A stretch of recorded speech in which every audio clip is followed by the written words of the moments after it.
আসসালামু আলাইকুম। কৃষি এগ্রো নার্সারির পক্ষ থেকে স্বাগতম।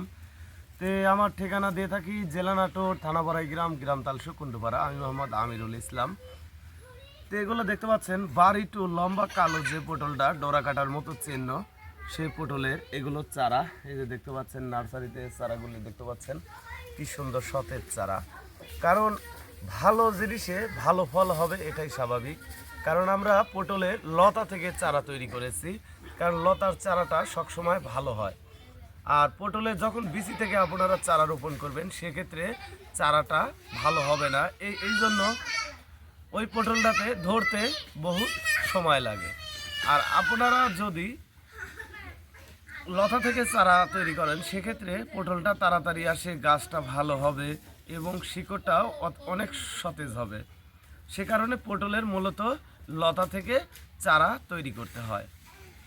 আর পটলটা লাগাবেন হচ্ছে উঁচু জমিতে, যে জমিতে বন্যার পানি বা বৃষ্টির পানি ওঠে না, এমন জমিতে আপনারা পটল চাষাবাদ করবেন, তাহলে ভালো একটা বেনিফিট পাবেন।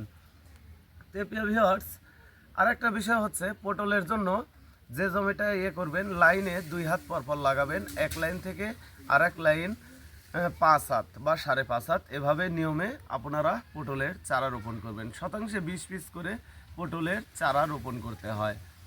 আমরা বাংলাদেশের প্রতিটি জেলায় এই পটলের চারা পাইকারি দিচ্ছি। যে বেশি সংখ্যা নিলে আমরা কম রেটে পাইকারি দিচ্ছি। যারা 100 পিসের উপরে নেয়, তাদের জন্য 8 টাকা পিস হিসেবে চারা আমরা সেল দিচ্ছি। যারা 100 পিসের নিচে, তারে 10 টাকা করে খরচা পড়ে যাবে।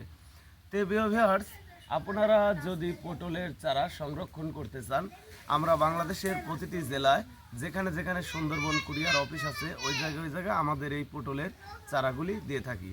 ভিউয়ার্স, আপনারা চারা সংরক্ষণ করতে চাইলে আমাদের স্ক্রিনে দেওয়া নাম্বার থাকবে, নাম্বারে যোগাযোগ করতে পারেন। আমরা নিয়মিত বাংলাদেশের প্রতিটি জেলায় এই পটলের চারা সেল দিয়ে থাকি। ভালো থাকবেন, সুস্থ থাকবেন। আসসালামু আলাইকুম।